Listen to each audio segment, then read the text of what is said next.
Hello everyone, আসসালামু আলাইকুম। দূর থেকে দেখলে মাঠ কতটা সুন্দর লাগে, তাই না? সবুজ পাতা, লতানো গাছ, শিশির ভেজা মাটি, মনে হয় যেন কোনো ছবির দৃশ্য। কিন্তু এই সৌন্দর্যের পেছনে যে পরিশ্রম আছে সেটা কেউ দেখে না।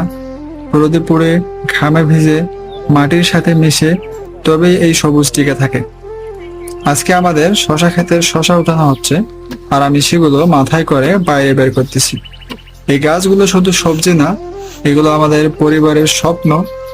প্রতিটা শশায় লুকিয়ে আছে ভোরবেলার ঘুম ভাঙা, দুপুরে রোদ সহ্য করা, আর সন্ধ্যায় ক্লান্ত শরীরে ঘরে ফেরা।